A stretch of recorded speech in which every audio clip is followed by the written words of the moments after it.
नमस्कार, मैं शिमला से राजेश मल्होत्रा। आप दिव्य हिमाचल टीवी देख रहे हैं। शाम के 6 बज गए हैं। आज दिन भर की अपडेट आपके साथ साझा करेंगे और आज बात करेंगे सबसे बड़ी खबर की, जिसका राजनीतिक क्षेत्र में या सरकारी क्षेत्र में एक चर्चा चल रही है।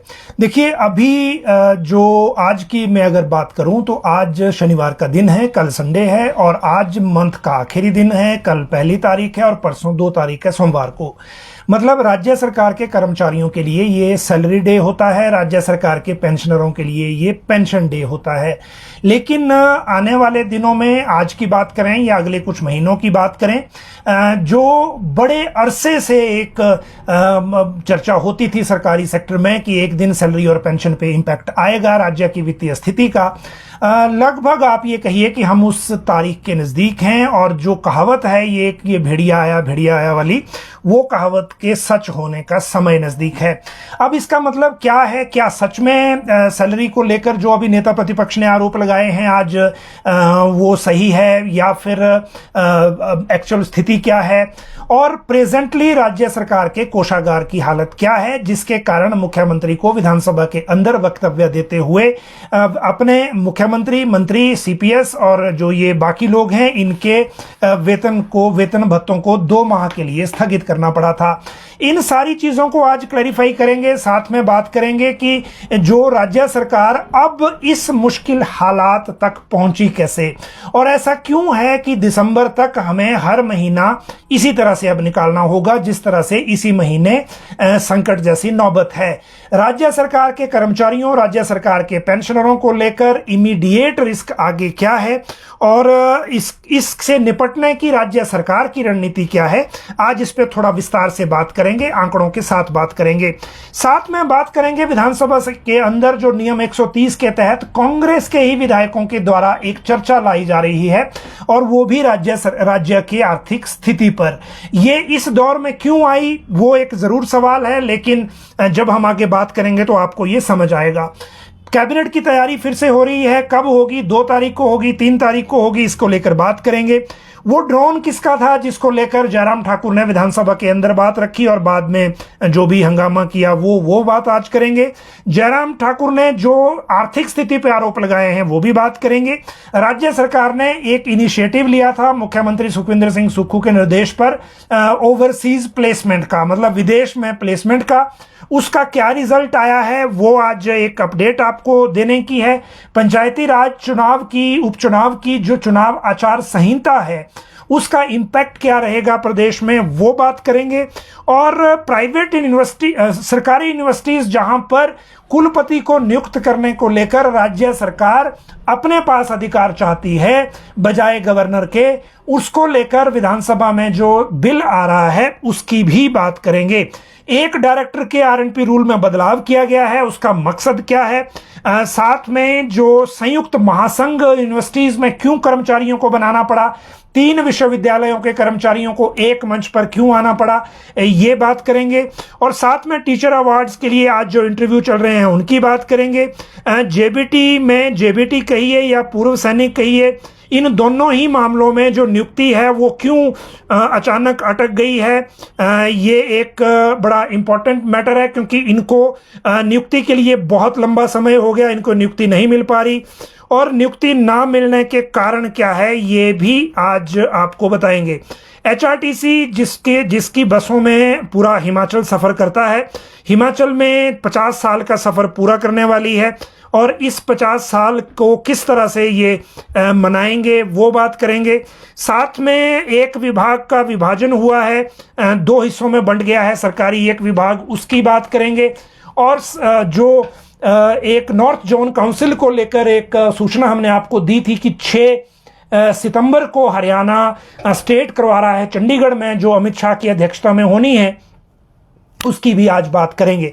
सबसे पहले एक विभाग के विभाजन की अगर बात करें, कैबिनेट ने डिसीजन लिया था, department of state taxes and excise, जिसको पहले एक्साइज डिपार्टमेंट कहते थे, क्योंकि जीएसटी का मैंडेट इनके पास आ गया, वैट इनके पास है और एक्साइज भी है शराब के ठेकों वाला, तो इन तीनों चीजों को रेगुलेट करने के लिए इस विभाग का विभाजन किया गया है, 2 हिस्सों में बनाया गया है इसको।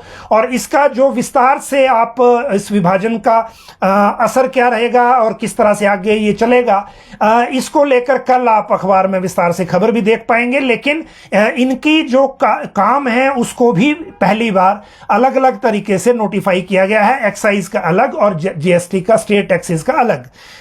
दूसरी बात करेंगे एचआरटीसी की, जिसके 50 साल हो रहे हैं और 2 अक्टूबर को एचआरटीसी ने इसको मार्क करने के लिए एक कार्यक्रम करने का फैसला किया है। शनिवार को जेसीसी के साथ बैठक हुई थी कर्मचारियों के साथ, उसमें यह निर्णय लिया गया है और इसमें मुख्यमंत्री को भी बुलाया जाएगा। एचआरटीसी कर्मचारियों की जो फाइनेंशियल मांगे हैं वो बोर्ड में ले जाने का आश्वासन भी इससे पहले दिया गया है। ये जो एचआरटीसी से रिलेटेड अपडेट आपके साथ हमने साझा की। अब बात करेंगे पूर्व सैनिकों जेबीटी की नियुक्ति क्यों अटकी हुई है। देखिए, जेबीटी का अभी रिजल्ट निकला था, आप सबने देखा है, जिसमें 1100 कुछ जो पोस्टें थी। टीजीटी का भी ऐसा ही किया था। हालांकि जो ये रिजल्ट निकाला है इनकी भी अभी पोस्टिंग नहीं हुई है, इनकी भी अभी स्कूल इनको अलॉट होने हैं और उसका भी इंतजार हो रहा है। लेकिन जो एक्स सर्विसमैन हैं जिनको इसमें सिलेक्ट किया गया था बैच वाइज आधार पर, 15 जुलाई को इनका रिजल्ट निकला हुआ है। इसमें कांगड़ा में 32 थे, चंबा में 33, उन्ना में 11, बिलासपुर में 10, सिरमौर नाहन में 20, कुल्लू में 10। इनमें से कुछ को नियुक्तियां मिल गई हैं, कुछ रह गए हैं जिनको नियुक्ति अभी तक नहीं मिल पाई है। और जो आगे चीजें हैं इसमें उसका अभी भी इंतजार हो रहा है कि किस तरह से चीजें हैं। हालांकि ये लोग ये कह रहे थे कि जो 1122 नियुक्तियां हुई उनको स्टेशन भी अलॉट हो चुके हैं। स्टेशन अलॉट नहीं हुए हैं, ऐसा बिल्कुल नहीं है, उनका भी सिर्फ रिजल्ट निकला है और स्टेशन उनको जब अलॉट होंगे, अभी स्कूल उनको मार्क नहीं हुए थे, तो उनको वो भी खुद इंतजार कर रहे हैं इसी तरह से कि स्टेशन आएंगे और उसके बाद नियुक्ति होगी। लेकिन ये भी उसी इंतजार में अभी कतार में लगे हुए हैं। टीचर अवार्ड के इंटरव्यू, देखिए टीचर्स अवार्ड को लेकर जो अपडेट है वो बड़ी पहले से चल रही है। 30 टीचर्स को इस बार अवार्ड मिलना है। राज्य सरकार ने पॉलिसी में चेंज किया है। पॉलिसी में चेंज करने के बाद राज्य सचिवालय में शिक्षा सचिव आज जिनके रिकमेंडेशंस आई हैं उनके इंटरव्यू ग्राउंड रिपोर्ट के आधार पर चल रहे हैं और इस इंटरव्यू के आधार पर फिर फैसला होगा कि किसको ये 5 सितंबर को ये अवार्ड दिए जाने हैं, जिनको राज्य सरकार की ओर से गवर्नर हाउस में जो कार्यक्रम होता है उसमें ये अवार्ड दिए जाते हैं। इस बार प्रक्रिया बदली हुई है और सचिवालय में इसको लेकर अभी जो इंटरव्यू के लिए आज डेट रखी गई थी वहां इंटरव्यू इनके चल रहे हैं। संयुक्त महासंघ बना है। देखिए, संयुक्त महासंघ इसलिए बना क्योंकि ये शिक्षकों का संयुक्त महासंघ है और हुआ ये कि जो डीए और एरियर को लेकर राज्य सचिवालय के कर्मचारियों की एक अपडेट आपके सामने थी, जिन्होंने डिमांड रखी। डिमांड रखते रखते कुछ ने बहुत ज्यादा बातें भी कह दी सरकार को लेकर। 4 लोगों को इसमें नोटिस सर्व हुए हैं जो सेक्रेटरीट एडमिनिस्ट्रेटिव डिपार्टमेंट यानी कि एसओ ऑनवर्ड जो पोस्टों पे थे, डिप्टी सेक्रेटरी या जो सेक्शन ऑफिसर की पोस्टों पर, और बाकी जो लोग थे जिनको जो इससे नीचे की पोस्ट पर थे उनको भी कुल ये जो 10 लोगों के लिए नोटिस बने थे।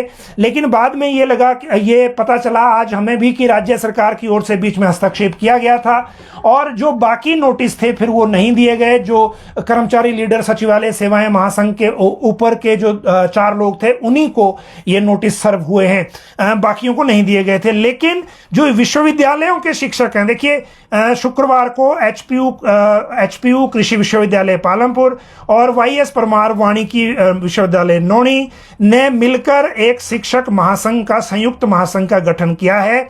विश्वविद्यालय शिक्षक महासंघ हपुटवा के प्रधान हरीश ठाकुर ने कहा कि लंबे समय से विश्वविद्यालय प्राध्यापकों की मांगों को सरकार अनदेखा कर रही है।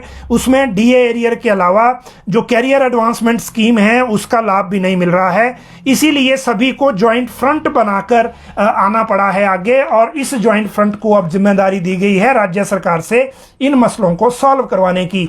तो ये महासंघ इन्होंने नया क्रिएट किया है। ये किस तरह से आगे रणनीति बनाएगा और किस तरह से चीजें आगे बढ़ेंगी वो आपको आगे फिर उस तरह से बताएंगे।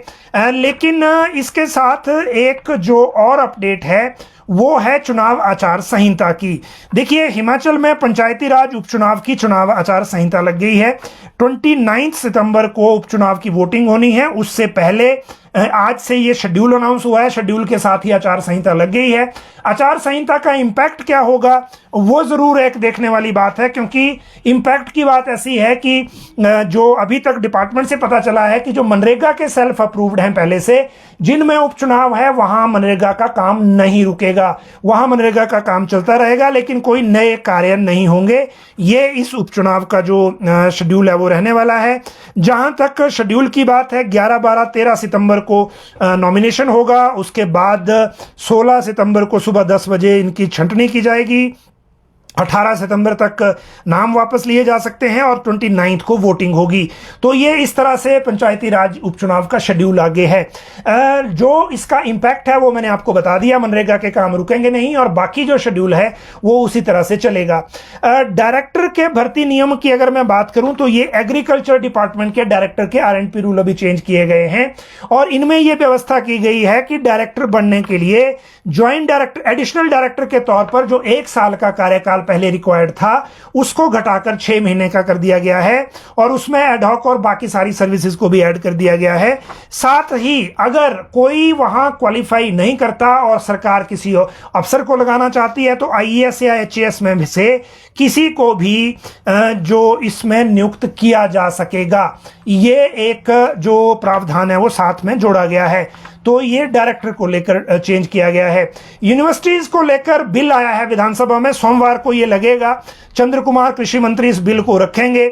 इसमें यह कहा गया है कि हिमाचल प्रदेश कृषि औद्योगिकी और वानिकी विश्वविद्यालय अधिनियम 1986 1987 को और संशोधन करने के लिए पुनर्स्थापित करने की अनुमति दी जाए। मतलब दोबारा से इसको रखा जाएगा अमेंड करने के लिए। आपको पता है कि एग्रीकल्चर हो चाहे हॉर्टिकल्चर हो, यहाँ कुलपति की नियुक्ति को लेकर प्रोसीजर डिफरेंट है और गवर्नर को इसमें अधिकार है। संभव है कि उसमें कोई बदलाव सरकार करना चाहती है।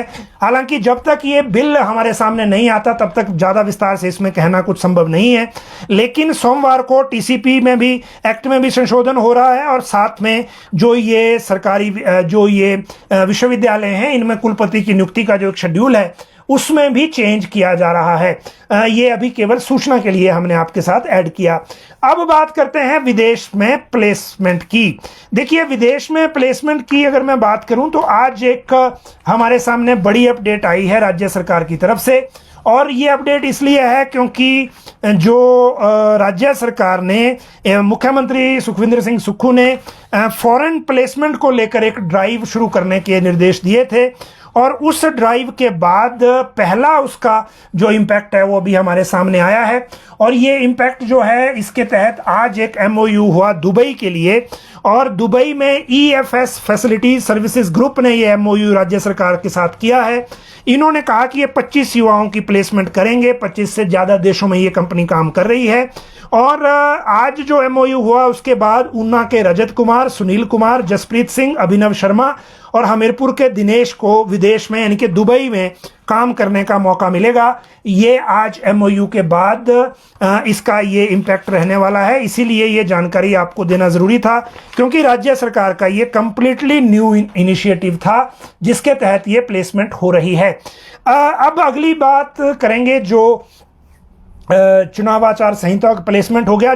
जयराम ठाकुर ने जो आरोप लगाए हैं, जयराम ठाकुर के आज के आरोप जो थे वो सारे लगभग उससे रिलेटेड थे जो अभी हम फाइनेंशियल बात आगे करेंगे, सैलरी पेंशन के संकट को लेकर, और वो उसी के साथ कनेक्टेड मैटर है इसलिए उनके साथ लेंगे। लेकिन ड्रोन का हम आपको जरूर बताएंगे कि आखिर वो ड्रोन किसका था जिसकी विधानसभा के अंदर हंगामा हुआ।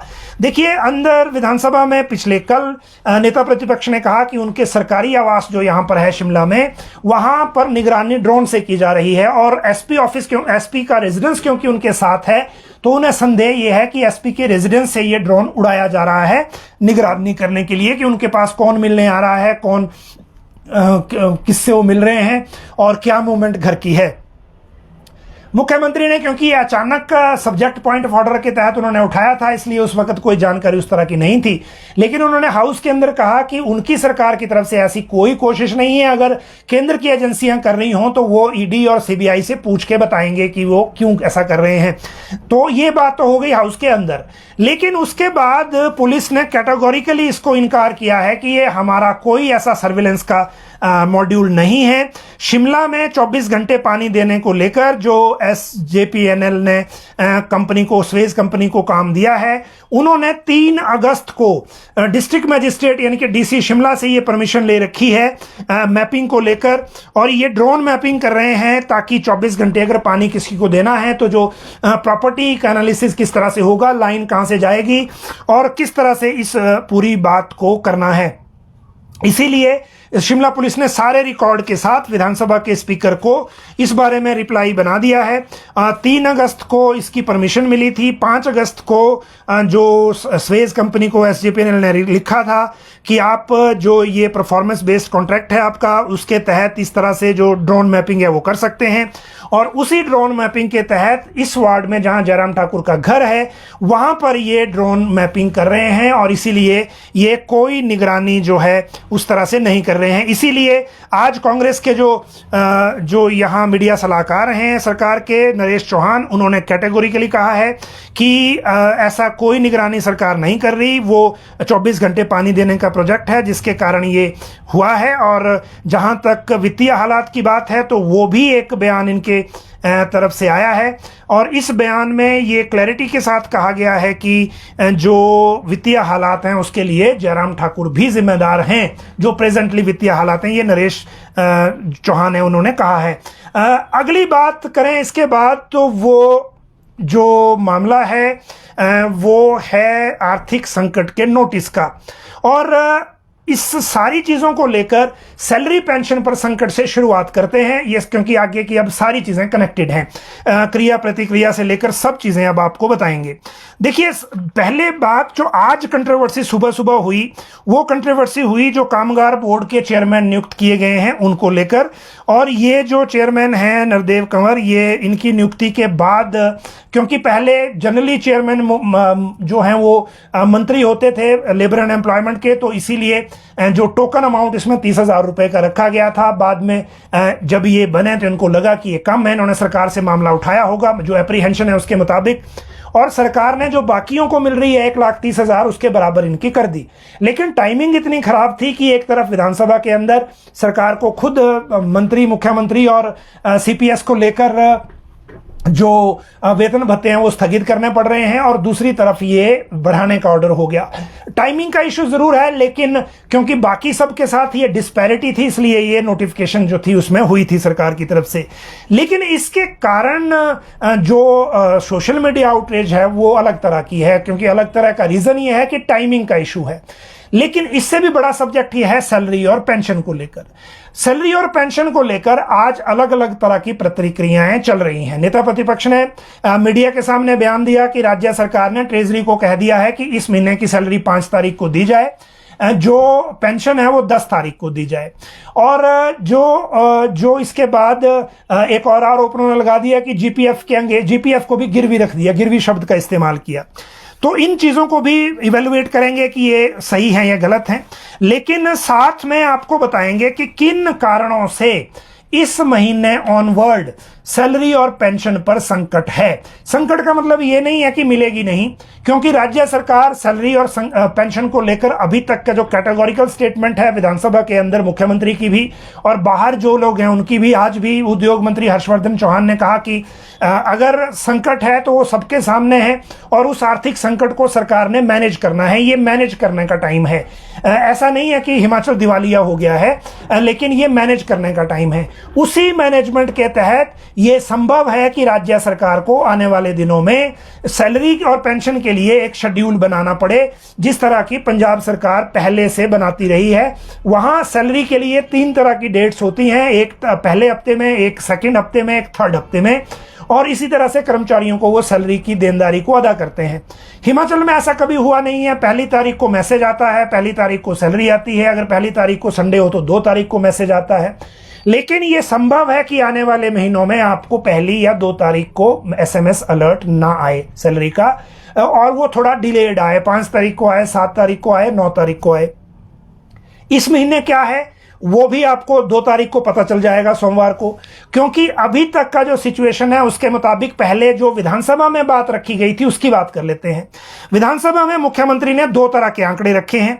एक आंकड़ा रखा है अपनी स्टेटमेंट में जिसमें कहा था कि मंत्रियों और विधायकों की जो सैलरी भत्ते हैं मैं खुद विड्रॉ कर रहा हूं 2 महीने के लिए, और उसमें 2 बातें कही गई थी। रेवेन्यू डेफिसिट ग्रांट कम हो गई है, जो पहले 890 करोड़ मिलती थी, इस महीने जो रेवेन्यू डेफिसिट ग्रांट है वो मिल रही है 520 करोड़ के आसपास।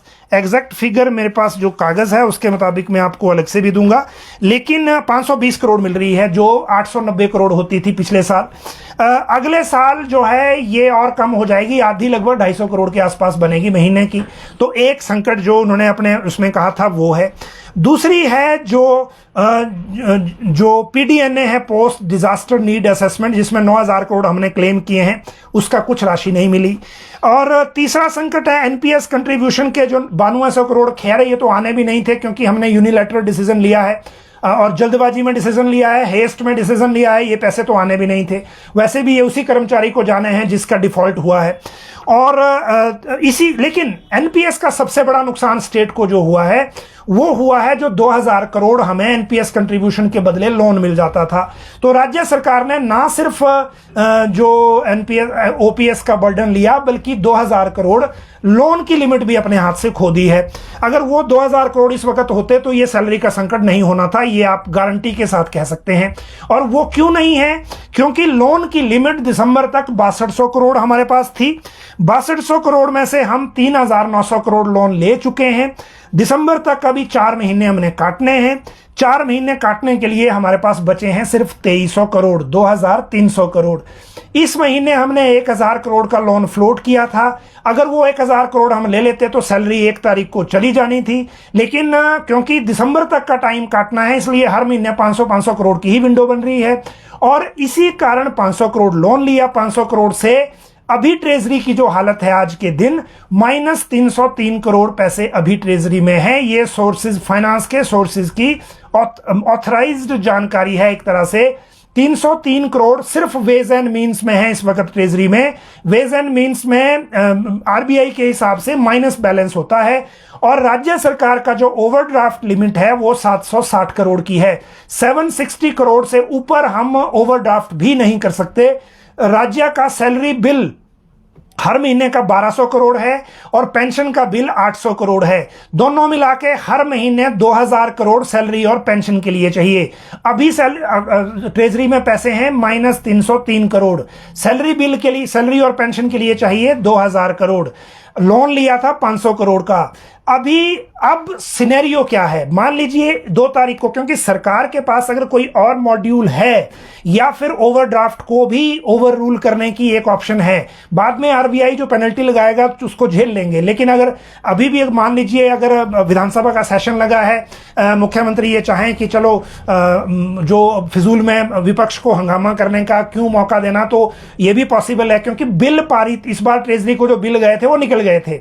लेकिन अमाउंट है कि नहीं, ये अपने आप में एक बड़ा जो मामला है। इसी कारण इस महीने अगर मान लो आ भी गई तो दिसंबर तक हमें ये बैलेंस मेंटेन ही करना है। और दिसंबर तक हमारे पास लोन लिमिट नहीं है, सिर्फ 2300 करोड़ हैं, महीने 4 काटने हैं। और उसके बाद दिसंबर के बाद जनवरी, फरवरी, मार्च के लिए लोन लिमिट भारत सरकार अलग से देती है। तो हो सकता है उस वक्त मिल जाए अलग से लोन लिमिट, तो फिर दोबारा से 3 महीने का जो इंतजाम है वो उस तरह से हो जाएगा।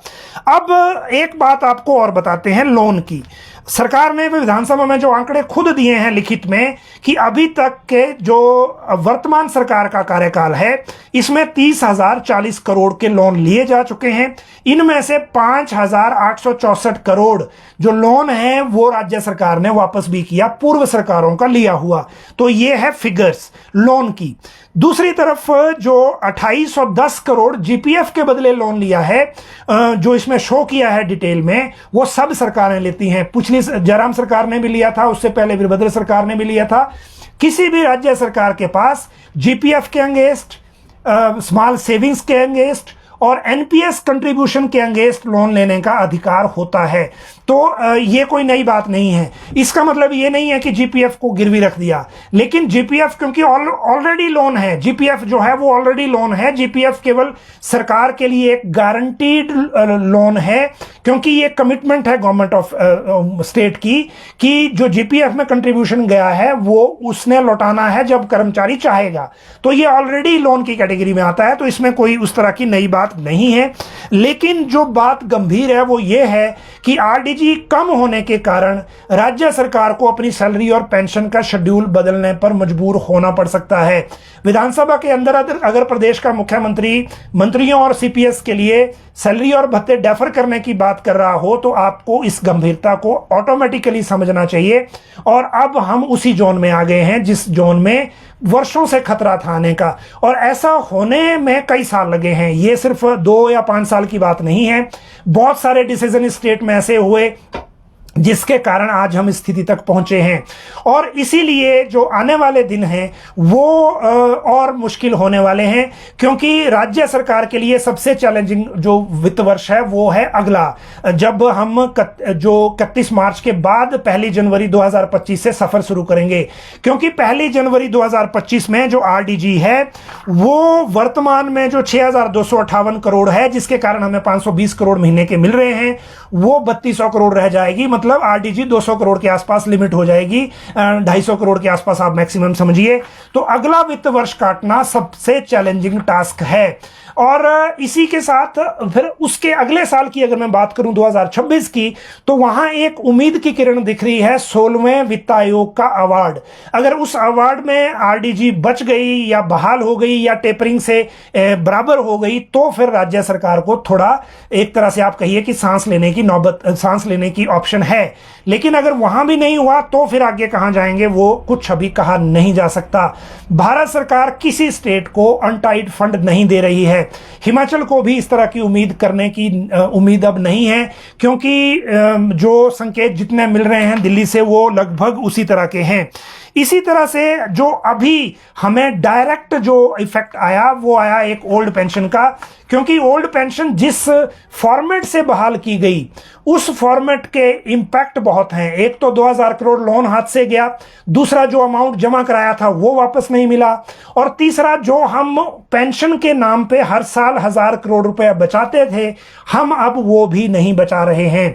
सारा प्रेशर ट्रेजरी पर है, और ट्रेजरी पर जब जैसे जैसे पेंशनर बढ़ते जाएंगे अब ओल्ड पेंशन में, वैसे वैसे सैलरी जो है वो स्क्वीज होते जाएगी, और सैलरी का जो खर्चा है उसको बैलेंस करना मुश्किल हो जाएगा। आप एक लिविंग एग्जांपल देख सकते हैं बिजली बोर्ड का। बिजली बोर्ड एकमात्र ऐसा सरकारी बोर्ड है जिसका कॉस्ट पेंशन की कर्मचारी से ज्यादा है, सैलरी से ज्यादा है।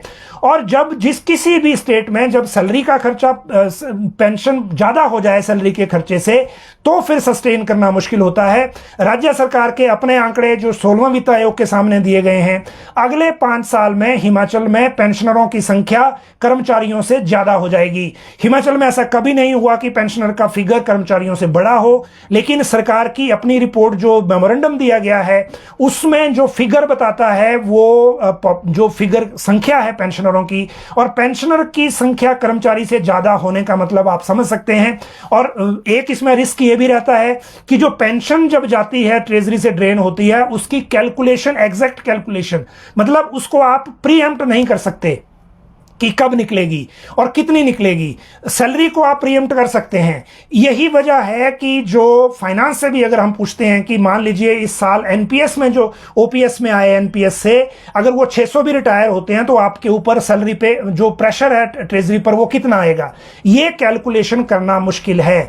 इसी कैलकुलेशन को मेंटेन रखना जरूरी है अगर आपने शेड्यूल के हिसाब से सैलरी देनी है, जैसा हिमाचल पूर्व में देता आया था। लेकिन अब वो सिचुएशन नहीं है। अब वो सिचुएशन इसलिए नहीं है क्योंकि एक ट्रेजरी से पेंशन भी है, एक ट्रेजरी से सैलरी भी है, एक ट्रेजरी से पीडब्ल्यूडी का जो एलओसी है वो भी है, और एक जो बाकी जो खर्चे हैं वो भी उसी से हैं। तो इस चीज को मेंटेन करना अब चैलेंजिंग है। आज अगर हम देखिए 2 प्रतिक्रियाएं हमारे सामने हैं जो हमारे सामने आई हैं। अगर मैं आंकड़ों में आपको फिगर बताऊं तो रेवेन्यू डेफिसिट ग्रांट 520 करोड़ की है। इस महीने का सैलरी 2 तारीख को आती है कि नहीं, 2 तारीख को आपको मैसेज से पता चलेगा। नहीं भी आए तो पैनिक होने की जरूरत नहीं है, 5 तारीख को आ जाएगी, क्योंकि 6 तारीख को आरडीजी 520 करोड़ की सरकार के खाते में आती है। तो फिर यह शेड्यूल सरकार बना सकती है। अपनी जो कलेक्शन है राज्य की टैक्स और नॉन टैक्स रेवेन्यू की, हर महीने 1000 करोड़ के आसपास की है, लेकिन वो पहले हफ्ते में नहीं आती। इसीलिए यह संभव है कि पेंशन को 5 से 10 तारीख तक और डेफर कर दिया जाए। लेकिन ये सारी चीजें अभी इसलिए मैं आपको थोड़ा क्लैरिटी के साथ बता पा रहा हूं क्योंकि राज्य सरकार के पास इस ऑप्शन को लेने के अलावा विकल्प नहीं बचा है। और ये जो मुश्किल वक्त है ये सभी को ऐसे ही मिलजुल कर निकालना पड़ता है ताकि जो ये जोन है इस जोन से हम बाहर निकल पाए। इससे पहले बहुत से राज्य, केरल में ऐसा हो चुका है, पंजाब का मैंने एग्जांपल आपको दिया ही है, और भी कई राज्य हैं जिन्होंने इस मॉड्यूल को लिया है। और एक और बात, इसका सिग्नल आप देख सकते हैं, कांग्रेस के 3 विधायकों, जिसमें केवल सिंह पठानिया शाहपुर से हैं, फतेहपुर से हैं भवानी पठानिया और धर्मपुर से हैं चंद्रशेखर, इन तीनों ने विधानसभा में एक नोटिस दिया है। नियम 130 के तहत प्रदेश की आर्थिक स्थिति खराब क्यों हुई, इस पर एक चर्चा मांगी है। और यह चर्चा अभी विधानसभा स्पीकर ने अलाउ नहीं की है, लेकिन सरकार को आ गई है जवाब देने के लिए। तो रिप्लाई बनाया जा रहा है। इस रिप्लाई को सीएम ने देना है। तो मुख्यमंत्री ने जब रिप्लाई देना है एक तरफ, दूसरी तरफ अगर मान लीजिए 2 तारीख को विधानसभा का सत्र लगे हुए भी 2 तारीख को सैलरी का मैसेज नहीं आया तो फिर वो 5 तारीख को आएगा, इसका आप ऑटोमेटिक समझ सकते हैं। लेकिन इसके बीच नियम 130 की चर्चा का मतलब यह हुआ कि फिर मुख्यमंत्री सदन के अंदर भी स्थिति साफ करेंगे। तो अभी सिनेरियो ये है, सरकार क्या बोलती है, राजनीतिक लोग क्या बोलते हैं, वो आप डिफरेंट तरह से अभी सुन ही चुके हैं। चाहे जयराम ठाकुर हो, सरकार की तरफ से नरेश चौहान ने कहा कि जो आर्थिक स्थिति वर्तमान में है उसके लिए पूर्व की भाजपा सरकारें भी दोषी हैं। हर्षवर्धन सिंह चौहान ने विधानसभा और बाकी सारी चीजों को जब उनसे पूछा गया कि सैलरी क्या 5 तारीख को आएगी जैसा कि जयराम ठाकुर कह रहे हैं, तो उन्होंने कहा कि नहीं, इसके बारे में सिर्फ मुख्यमंत्री बता सकते हैं क्योंकि वही फाइनेंस मिनिस्टर भी हैं। लेकिन मैं तो आपको आंकड़ों की बात कर रहा हूं, जो फाइनेंस और ट्रेजरी के लोग हमें उनसे जो सूचना मिली है वो, और इसीलिए राज्य सरकार के पास इस शेड्यूल को अलग से चेंज, सैलरी और पेंशन के शेड्यूल को अलग से मेंटेन करने के अलावा कोई ऑप्शन नहीं है। इस महीने आ गई तो अगले महीने इशू आएगा, अगले महीने आई तो उसके अगले आएगा, और अगर इसमें भी नहीं आया तो अगला फाइनेंशियल ईयर जो 1 अप्रैल से शुरू हो रहा है वो इससे भी बड़ी चुनौती हिमाचल सरकार के लिए या हिमाचल के लोगों को लेकर आ रहा है। भारत सरकार से जो मदद मिलेगी नहीं मिलेगी वो आने वाला वक्त बताएगा, लेकिन अभी जो ये सिचुएशन है वो आपके सामने है, और इस सिचुएशन तक हम कई पूर्व के कई सालों की गलतियों के बाद पहुंचे हैं। तो ये अभी का जो सबसे बड़ी अपडेट आपके सामने थी।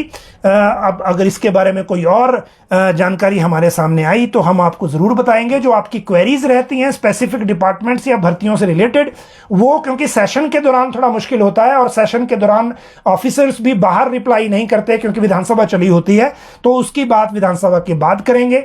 जहां तक बात कैबिनेट की है तो कैबिनेट की बैठक 2 या 3 तारीख को शिमला में ही सेशन के दौरान हो सकती है। इसके बारे में मुख्यमंत्री कार्यालय और सामान्य प्रशासन विभाग के बीच में डिस्कशन चल रही है। विधानसभा सत्र में ही कुछ और जो विधेयक आने हैं उसको लेकर इन्होंने बात करनी है, चर्चा करनी है, तो उसमें चीजें जो हैं वो डिस्कशन में आ जाएंगी कि उस कैबिनेट में क्या होता है। तो ये आज के प्रमुख मसले थे। आप सब लोग लाइव जुड़े, बहुत बहुत शुक्रिया।